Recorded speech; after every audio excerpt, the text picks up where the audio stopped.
What's going on, everybody out there, and welcome back to the Dark Avenger Comic Book Review, the show where each and every episode I share my thoughts on all the new comics I've read. And this week I read a grand total of 8 books. Pretty quiet way to start the month of March, but yes, 8 books from the month of March. The date March 4th, 2020. But good news is I finally got my hands on TMNT Jennika issue number 1. Going to be adding this into the review. This came out last week. And then my attention was drawn to another series because I noticed a specific person was on the book. And because of that, I actually ended up reading the whole series up to this point. So 15 issues. I didn't realize it at first, but I ended up going through all 15 issues. So I'm going to talk about that series briefly. I promise I'm not going through all 15 issues. As a matter of fact, I'm probably going to give it like an honorable mention before I get into Jennika, and then you might be seeing me talk about this in the future. So before we get into any of that, let me get through the favorite part for all of you out there, and I just want to drop a couple of things before we get started. Number one, as always, don't forget to check out shootingstaruniverse.com. That's where all of my stuff is. All my videos, my public, my social media posts, exclusive written posts, which I'm going to talk about that in a moment.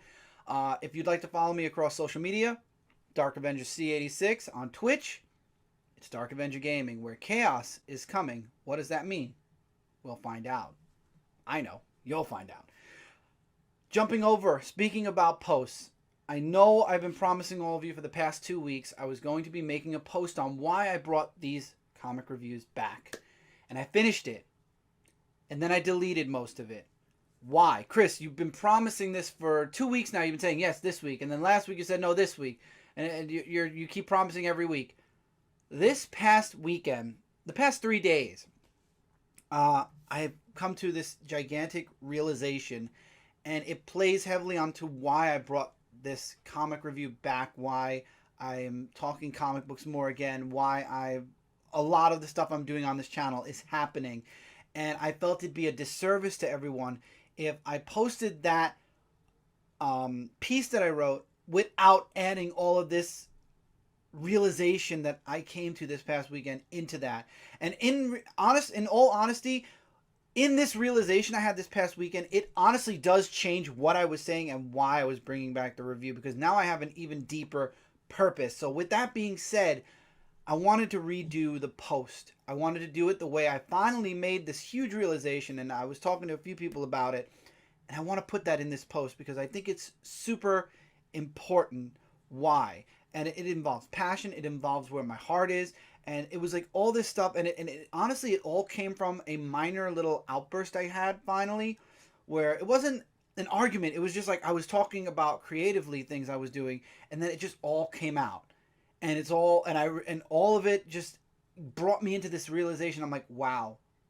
So, because I wanted to bring this review back, and I knew I wanted to bring it back for XYZ reasons, but I didn't know that deep down there were more reasons fueling those reasons. I want to add it all to it. So I promise you guys, as soon as I get this post done, I'm going to post it up immediately, night, day, morning, whatever time of day, and I'll share it across social media, and you'll all finally get to see it. I had other posts I wanted to do. I put those on hold because this is a very important post. I'm really excited. I want you all to know how excited I am about doing a lot of the stuff on this channel. There's other things I'm working on, other video series I'm working on bringing back, other series that I'm looking to fine-tune, change, and make even better than what they were before, and hopefully build that up again. Comics have always been at the heart and soul of my life. From the moment I picked up my first Superman book, which was Superman Forever, up until now, comic books have just been a huge, important part of my life. And then somewhere along the way, within the past couple of years, I started to feel burnt out, and I didn't know why. Then I finally came to the self-realization, not only on why I'm back, but why I think I got burnt out, and I want to share all that. And I love doing these videos. I love doing these reviews. I love talking about comic books. I love talking about collectibles. And I hope to do this for many, many, many more years. And I hope to write more books for many, many, many more years. And I realize that this channel has been all across the board and back again. All I can say is I promise that this is a comic channel. This will always be a comics and collectibles channel, and that's just the way it is. And anything else, it's going to be going on I call it the main channel because it's my name. There's really nothing else to call it, so it'll be on the main channel, and that's the vlogging, all the extra stuff that goes on in my life outside of the comics. I was about to say the gaming, but anything gaming wise I'm doing over on Twitch, so you can check that out there, or Dark Avenger Gaming. So I have all these different avenues, and I'm going into a deep thing, and it's been 5 minutes already. So with all that being said, just I hope you understand. I hope you all will be as patient with me. I promise as soon as I get it done, I am going to send it out.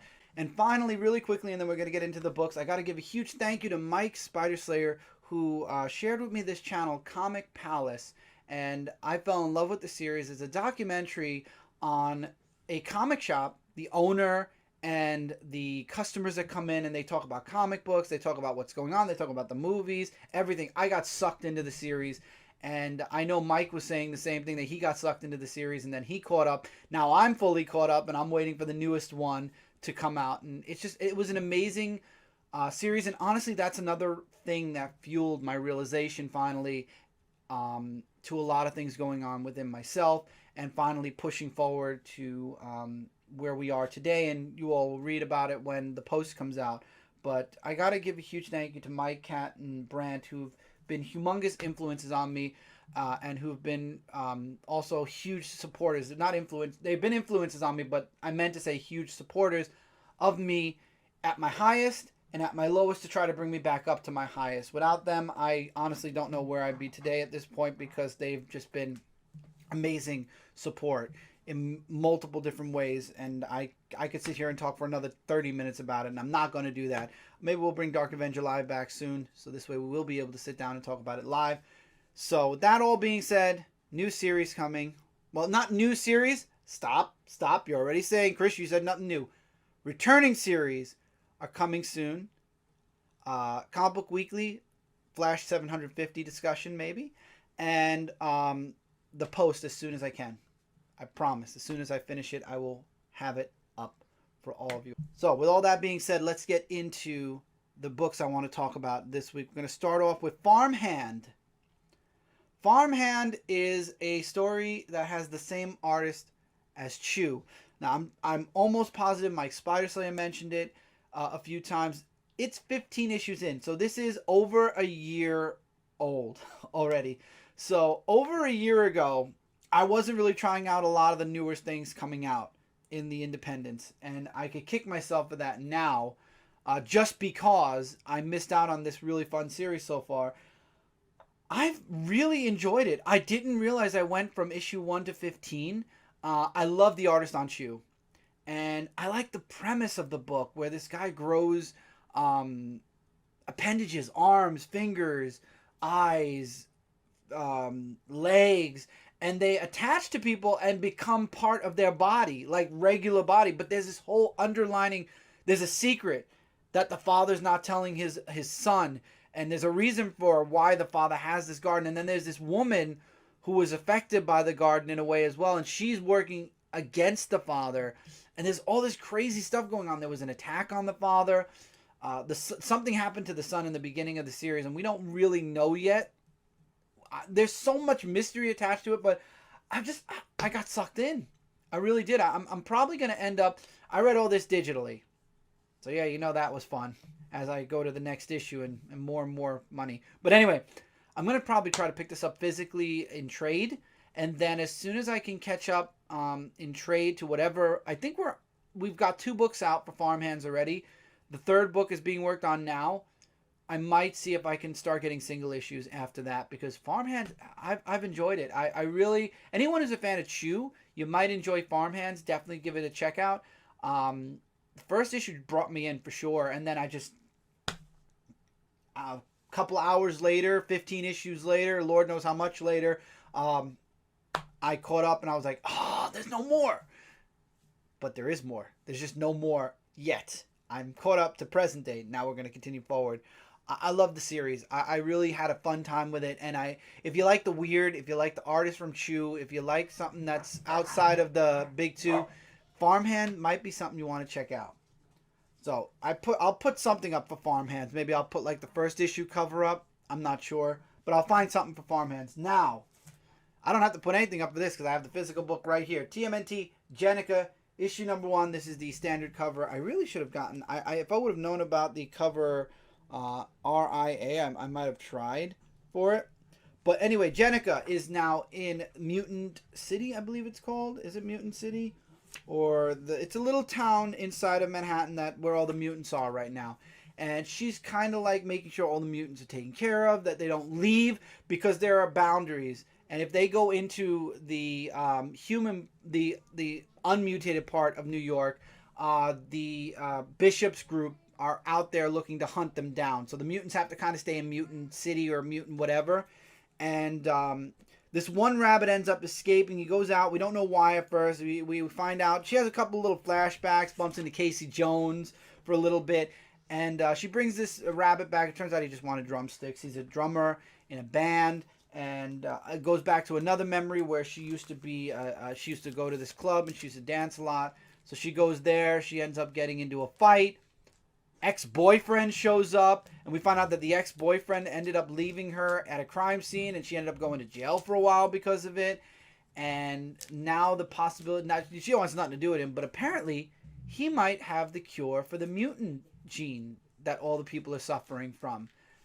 Interesting. So are we going to cure Mutant City so quickly or not? I don't know if Jennika, because everybody's loving Jennika as the 5th turtle. I don't know if I'd want Jennika to, I mean, yes and no, I would, because I know that she wants to be human again, but at the same time, it's really nice having a 5th turtle that actually has a background story that I think would fit in with the guys once they get back. But then there's a backup story with her and Splinter where she's remembering being in jail, making friends with a little mouse, and then when she escaped jail, finally the mouse didn't want to leave the jail, so the mouse jumped out of her pocket. She had it in her pocket and jumped away and disappeared, and she was remembering being with Splinter, and then she goes back. We go back to Mutant City, and she's talking with this other mutant who's also a mouse, and I love how she's like, "You just remind me of a little friend of mine," and it's kind of cool. I like this. This is a 5-issue miniseries. It's $5. If you're a turtle fan, such as myself, you'll be reading it. If you're not, it's up to you, but I thought this was a good book. I like the artwork in it. Same with the backup story. Honestly, it just fit. All the artwork just fit perfectly, in my opinion. I'm looking forward to the rest of the series. I'm probably going to have to end up reviewing this physically because digitally things are just screwed up for this book for some reason. So whenever I get my next order from DCBS is when I'll probably be talking about Jennika issue number 2. If not, I'll find a way. But I loved TMNT Jennika issue number 1. Now we're going into the week of the 4th. I was not sure about this series, and I saw this on a few channels, and I know Mike Spiderslayer is doing a giveaway right now. You can go check out his haul video, wink, wink, for 6K subscribers. Congratulations, Mike. But he showed this book, and I got interested in reading it, and it's, I hope I say her name right, Mirka Andolfo's Mercy, issue number 1. And I believe this is one of those books that has... You know, it originally was in Italy, and now they're coming over here and translating it. And the book starts off action-packed. Some type of an alien or whatever attacking this train. Big explosion, jump into present day where there's a funeral for this person, for this guy. We don't know who it is.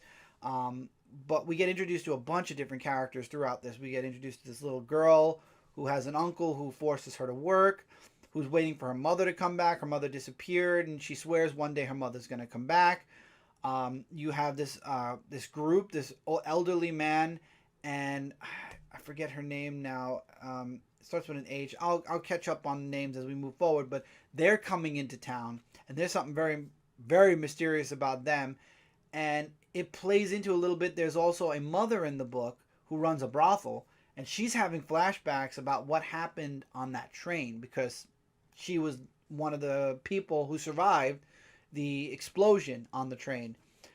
And there a lot of people in town don't like her. And there was these 2 guys that were causing her issue. And she actually hired 2 other men to beat the crap out of them, which I thought was nice. And she's having flashbacks. And now there's this person coming in. And it looks like she might be connected to whatever it was on that train, because the person who was bringing them to the town is dead on the outskirts, and he has the same mutations as the I'm calling it an alien. It could be a monster. It could be anything. Whatever it is at the beginning of the book.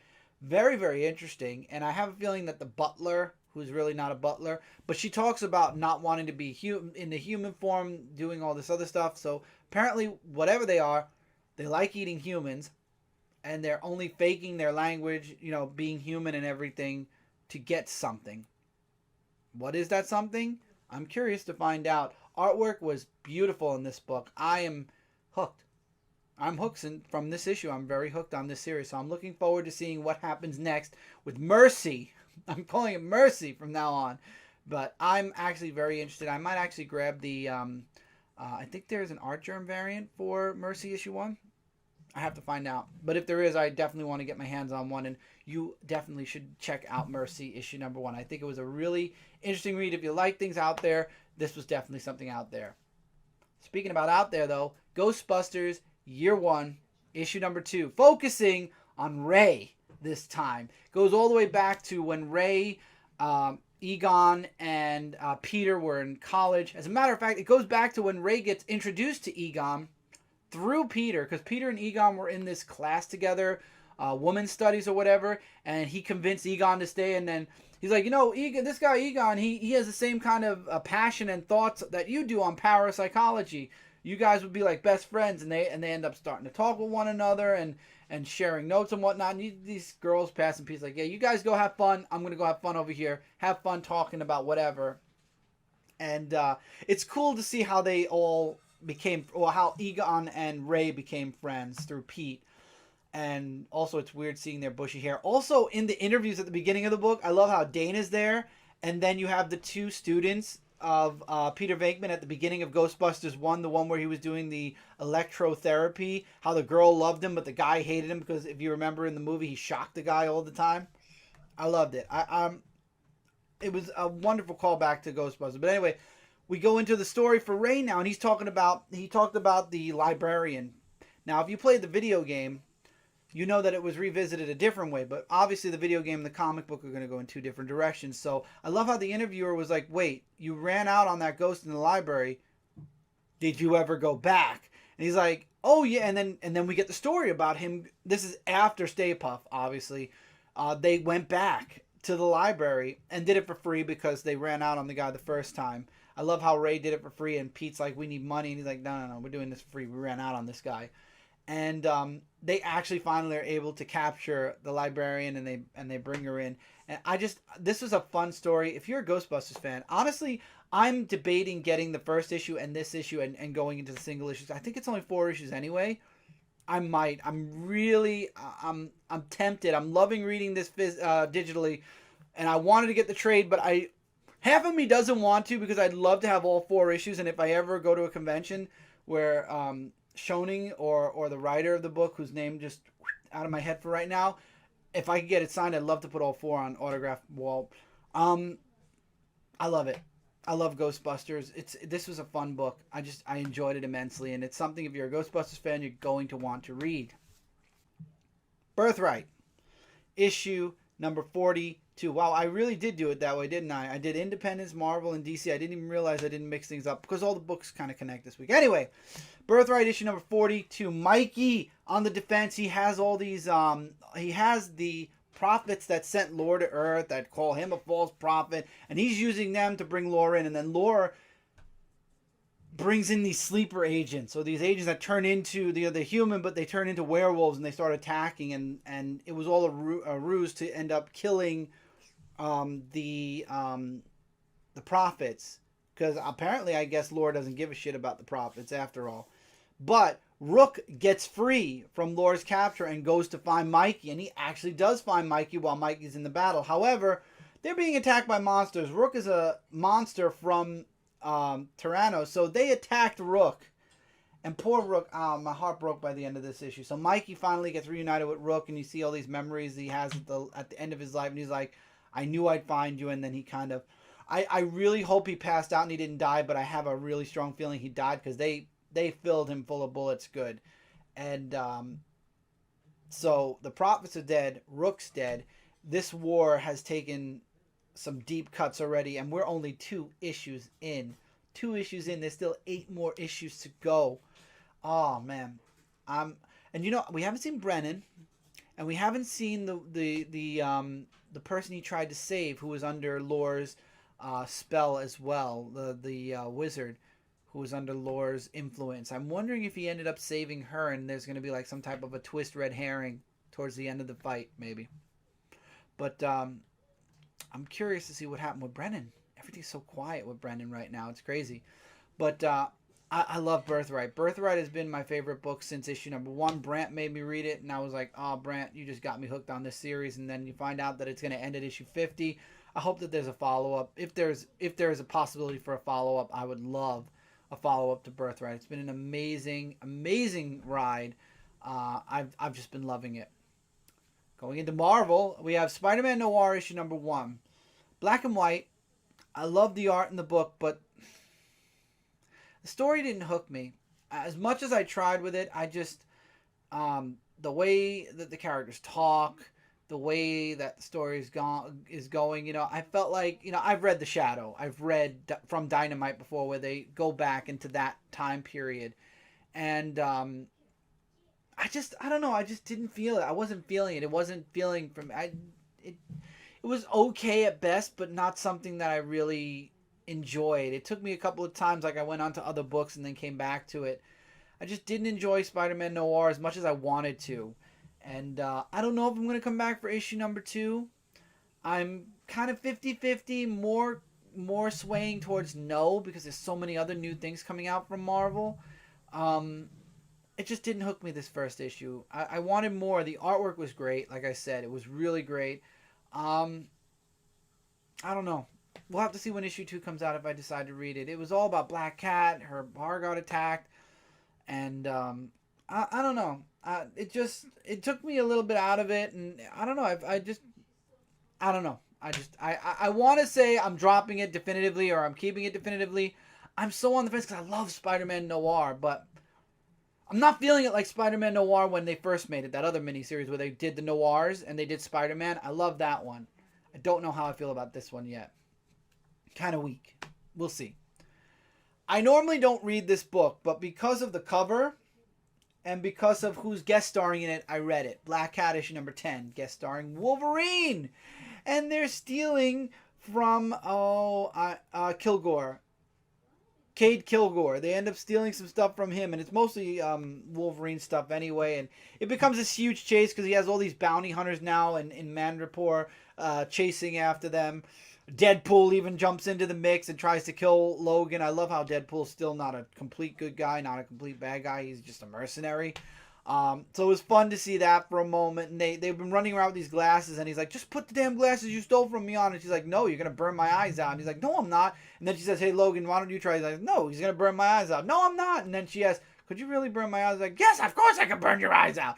So they take it, and they put it on Deadpool as the boat's driving away, as they were trying to escape. And Cade is using that to track them. So Deadpool's eyes are being burnt out by Kilgore. The others, Black Cat and Logan, get away. And Kilgore sends a huge missile in to kill poor Wade. Poor Deadpool got the raw end of this deal. But anyway, I love the artwork in this book. I really enjoyed just reading it. It was a one and done story with Logan. I enjoyed it. Of course, he talked a little bit about Krakoa wanting his memories back, because as much as we're progressing into the future, you always want to remember your past, the good and the bad. I always love Logan for that. So I love how he got all of his stuff back. He gave, as payment, he had this painting that was of monetary value to Black Cat, so he gave Black Cat the painting. And they went their separate ways, and it was just great. It was a great standalone issue.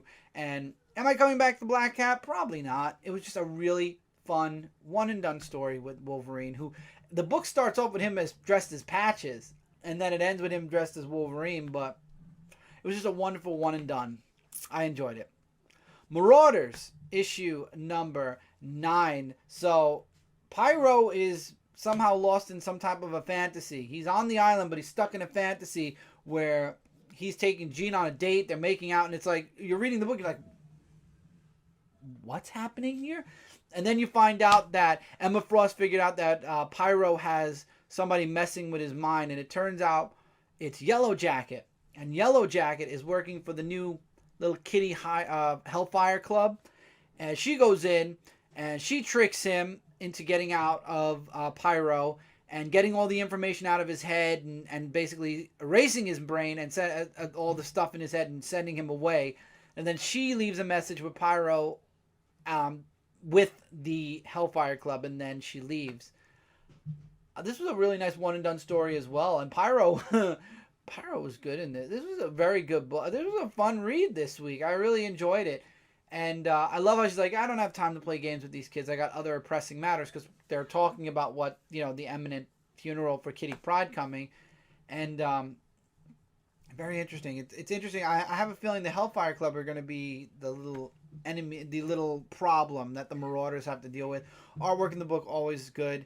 And honestly, Marauders lost me almost, and then they brought me back in. So right now I'm reading X-Men, Marauders, X-Force, and Wolverine. Those are the X books I'm reading. And they're going pretty strong. So definitely something I recommend. And now, I guess we did DC because Batman and Justice League are both kind of... I just put things where they work. Black Cat, Marauders, X-Men, Spider-Man Noir had its own book. Anyway, Batman issue number 90. We get the origin of the designer. What he wanted, who he reached out to. He reached out to Catwoman. He reached out to Penguin, Riddler, and Joker. And he was supplying them. They did jobs for him, and they brought back... the stuff. He got a percentage of it. They got better tech for example, Catwoman's suit. Riddler got good stuff. Penguin got some stuff. And they basically upgraded through the designer. And then finally one day the designer's like, you guys keep losing to Batman. I'm going to give you the means to do your ultimate job. And you can get rid of the Cape Crusader. And then I'm going to leave. And from that point on, all I want is 20% of whatever you make. From that point on, you could run the underworld forever. I will give you your grandest design, and then you do what you need to do, and I just get a percentage. And he tells all of them, they all talk to him about their ultimate dream design, so to speak, and he helps them come to, how they can do it. And then the last person that goes in is Joker. We don't know what he says to the designer, but all of a sudden he snaps, and he wants to kill all of them. Joker comes in and ends up saving them by killing the designer. We don't know if he killed him or not. And setting the place ablaze. But back to present day, though, there's a possibility that the designer is back, and he has all of their plans. And Catwoman's greatest plan was to steal all of Bruce Wayne's money, all of the Wayne family money, out from under him and have it for herself, because she didn't know Bruce was Batman at the time. So now Batman, literally realizing, I know what you finally did, is now off to go save his money, possibly. It's crazy, and who knows what the other three wanted to do, but it was a good book. Art's good. Honestly, if I could get my hands on a physical copy, I probably will be getting Batman with the designer, and then we have the Joker War coming, so I might jump back into Batman for this and the Joker War. I have not ordered a single issue of Batman yet, except for issue 92's variant, and I think I also got 93, maybe 94.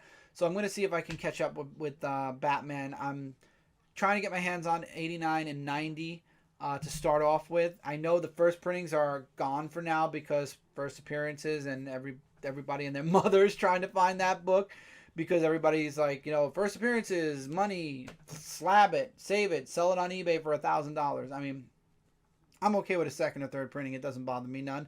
I will try to find a first printing just for the heck of it. But if I don't, again, anything I have in my collection, as all of you know, if I have it, I'm keeping it. When I die, if my children or great-grandchildren or grandchildren or great-grandchildren or anybody wants to sell it, they're welcome to it. But not while I'm alive. My stuff stays in my collection. I don't buy to sell. I buy to enjoy and then keep in my collection nice and safe. We're going to round out and finish this review with Justice League 42, the Eradicator fighting or trying to kill Wonder Woman. First he wants to use Wonder Woman. Wonder Woman tells him to go to hell.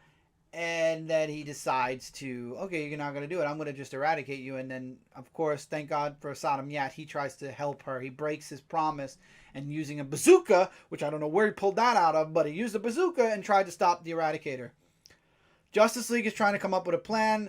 Green Lantern and Batman are kind of butting heads a little bit because of the plan Batman threw into effect, and it cost them Wonder Woman because Wonder Woman got knocked off, and now he's a prisoner of the Eradicator. But then he has a plan. Jon Stewart has a plan, and he needs Madame Xanadu. So the plan goes into action. The Justice League, Batman, Superman, and then now the saved Wonder Woman end up fighting um, the Eradicator, and the Flash is a major part of this plan. We don't know what the Flash is doing though yet.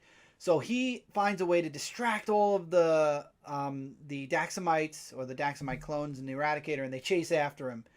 And lo and behold, this is the grandest spoiler of the night. I don't really feel like it's a huge spoiler, but lo and behold, they're chasing him so fast they don't realize where they're going. So finally, he brings them through this portal. They don't realize they went through a portal, and they're not on Earth anymore. They're not even in Earth's galaxy anymore. They're on a planet with no yellow sun, no blue sun, nothing. So all their powers are about to run completely dry. And then you have the Justice League standing in front of the portal back to Earth saying, you want to fight? You got one. This was a fun Justice League story. I'm so happy with the way Justice League is going right now. Since we got away from that whole Year of the Villain arc that didn't end, but it's going into dark metal or death metal. I'm sorry, it's going into death metal. I'm interested in seeing that too, but I'm glad that we kind of moved away from that now. And it's like we had 39 issues of the same, and now we're at issue 40, 41, 42. It's a nice arc. And then after this, we're going to go into another arc after that. Shorter arcs are better. Dialogue walls not being there are a huge plus as well. And I'm just enjoying the book. It's a lot of fun. I definitely recommend checking out Justice League. That being said, that is it for this week's review. Justice League 42 is the end. Thank you all so much for being here. Once again, don't forget to follow me all across social media, Dark Avenger C86, ShootingStarUniverse.com, and on Twitch, Dark Avenger Gaming. I do lots of games on there. Lots of things going on. You're going to be seeing some fun stuff popping up on the channel soon. I made sure not to say new stuff this time because it's not new, because this year is all about building on what already exists. So lots of stuff popping up right here on Dark Avenger. I promise to you all I will get this post out about why I brought the reviews back as soon as I finish fixing it and remaking it. And yeah, so hopefully you all have a wonderful week. I'll see you all on Tuesday night, 10 p.m. on Comic Book Weekly over on Comic Frontline. And don't forget to also check out AEW Aftershock if you enjoy AEW and you like hearing wrestling talk from Brant and I. That is out as we speak. And until next week, everybody, take care. Keep reading, keep collecting, and I'll see you all really soon in the next video. Later, everybody.